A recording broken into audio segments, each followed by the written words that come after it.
Welcome back to Naval News with Subbrief.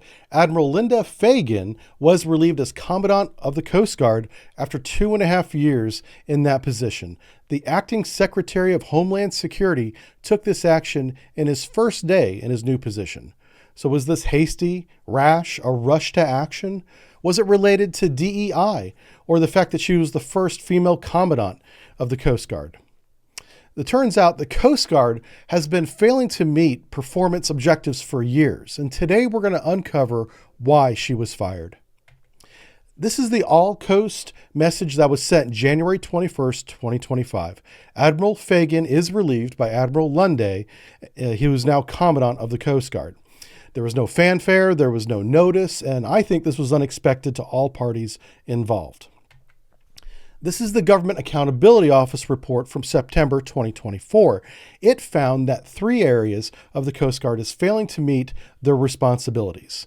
This is the most recent of 36 reports dating back to 2010 outlining these problems. The first problem is the U.S. Coast Guard medium endurance cutter is not consistently meeting operational availability. Declining condition of these cutters is increasing maintenance time and cost, and manpower and parts availability are also contributing to this problem. Every medium endurance cutter is past its service life, and the Coast Guard has spent $1.8 billion extending the life of 6 of these vessels to keep them operational. The second issue is in acquisition of the new offshore patrol cutter. This program is experiencing significant delays, 3 years at the moment, 5 by some GAO reports, with cost overruns up to 40% of the original $12.5 billion budget. These delays will create an operational availability gap in the Coast Guard through 2039. That's another 14 years from now, and that's assuming nothing else gets delayed. The third concern identified by the GAO is the shortage of enlisted personnel. In 2020, the Coast Guard reported that it had a 10% undermanned staff in this area. But the Coast Guard could not give a total manning value, so it was unable to justify any percentage of this shortfall.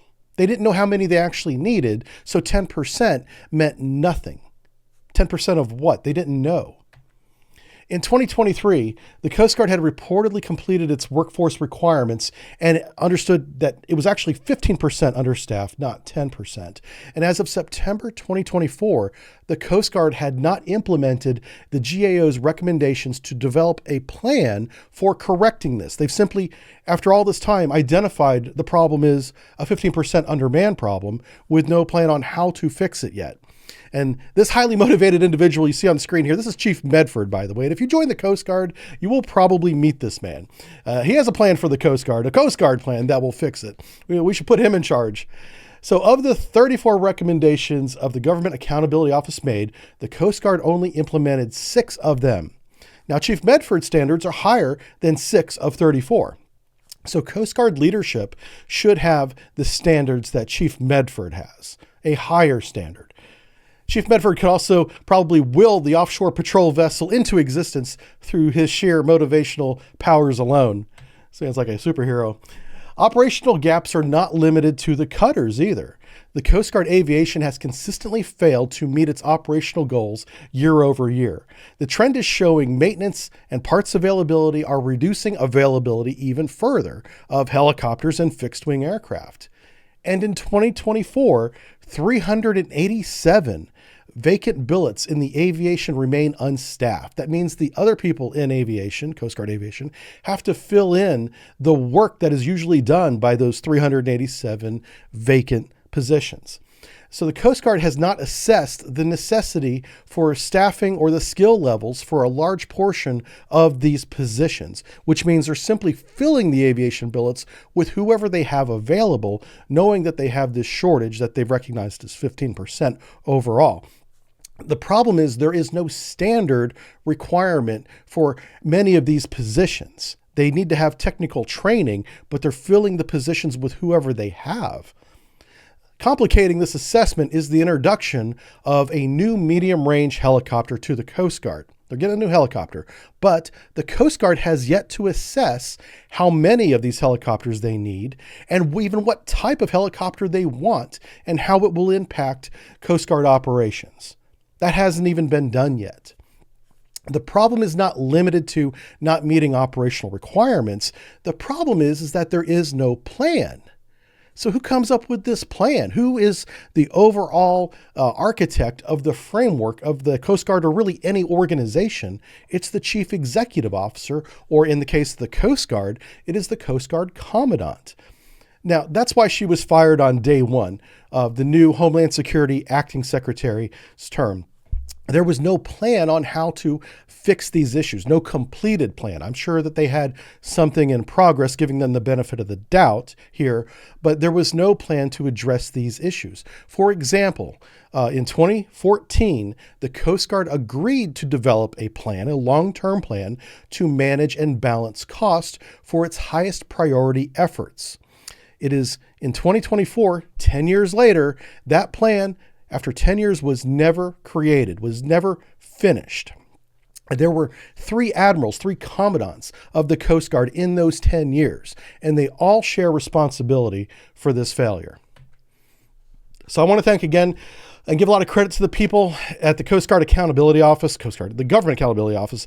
These might be the most important federal employees we have in the United States, because they bring to light in very detailed, organized messages that go to Congress, by the way, that are made available to the public, which is how I get them, that outline these problems. And if it wasn't for this office, the general public, social media, would never see these concerns. They would be hidden away, probably, amongst committees in Congress, trying to fix the problem quietly without informing the public. So thank you very much to the GAO. They provide an invaluable service to the public. Now, while writing this video, a lot of things happened. Things are happening very fast here in the United States. One thing that caught my attention was a couple days ago, and you've probably heard of this, there was a social media exchange between the president of Colombia and Donald Trump, President Donald Trump, the current president of the United States, over some illegal immigrants who were being airlifted back to Colombia, but that plane was allowed to be landed there at the military base by the leader of Colombia, the president, and that blew up on the internet, on social media. And so whenever those planes were rejected, essentially, Donald Trump got on Truth Social and messaged out that there would be 25% tariffs immediately. And after 1 week, that would go up to 50% on all Colombian exports, bananas, coffee, produce, things like that is primarily what they export. But there would also be travel bans and visa revocations of all Colombian government officials, allies, and supporters. So you don't even have to be from Colombia. If you're just a supporter, guess what? If you're on a visa, you're gone, across 12 consulate offices. And this really blew my mind. Colombia has 12 foreign consulate offices across the United States. There's 10 in the United States, and there's 1 in the District of Columbia. There's even 1 in Puerto Rico. So lots of foreign officials from Colombia work in the United States, and they enjoy a very comfortable lifestyle here. And this is why I think the president of Colombia reacted within about an hour to allow the migrant flights to resume flying them into the Colombian bases. The reason is the Colombian president does not get elected on his own. He has, like any other election in the world, has a group of supporters around him. Many of them are wealthy, powerful, politically connected people who enjoy the benefits of winning an election. And in the case of the Colombian president, a lot of those powerful, wealthy Colombians that have a history in cartels are now working and living comfortable diplomatic visa lives in the United States, where their kids go to United States schools and not Colombian schools, and they go shopping in United States shopping malls instead of whatever's in Colombia. They enjoy the American lifestyle. That they're reaping the benefits of getting him elected. Donald Trump threatened to send those people back to Colombia. That's why the president of Colombia reacted so quickly, because he would rather see illegal immigrants who are criminals come back than his own supporters get evicted from the United States and then have to face them on a tarmac as they get off a plane, explaining why they're back in Colombia. So I think this was a brilliant move. It was a rapid escalation, much farther than even I expected to come out of the president, but it's effective. It works. It's the first time it's happened so far this term, and it really sets the tone for the rest of the world that if you are going to deal with the United States, you're going to deal with it under these types of conditions. Rapid political escalation. Now, there is a mistake in this, and I want to point this out. The third thing that he listed was the United States would begin enhanced customs border inspections of all Colombian nationals and cargo coming into the United States. Now, that is exactly what the Chinese intend on doing for Taiwan, and now we've just set a recent precedent of a threat of doing that. So when China begins and announces its enhanced custom inspections of Taiwan as early as this year, they can simply point to the President of the United States' own social media messaging and say, see, even America agrees that this is the proper thing to do. We just gave him an easy political pass, if you will, on essentially blockading Taiwan and calling it a customs inspection. I've made a whole video about this, so I won't go too much detail into this. But what this gives China is a reason to escalate to an actual land invasion of the island. And the way that it will work out is they'll use enhanced custom inspections, have them go for a period of time. They will claim that there are violations, whether there are or not does not matter.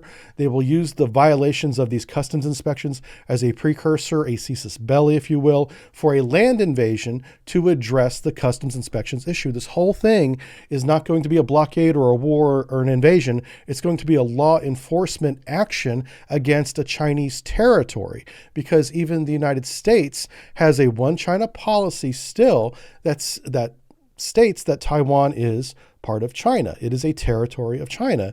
And with it just being a legal action, it's not going to be a war, even though on the ground it is going to certainly look like one, because it will be a beach landing with lots of bombardment and it'll be a mess.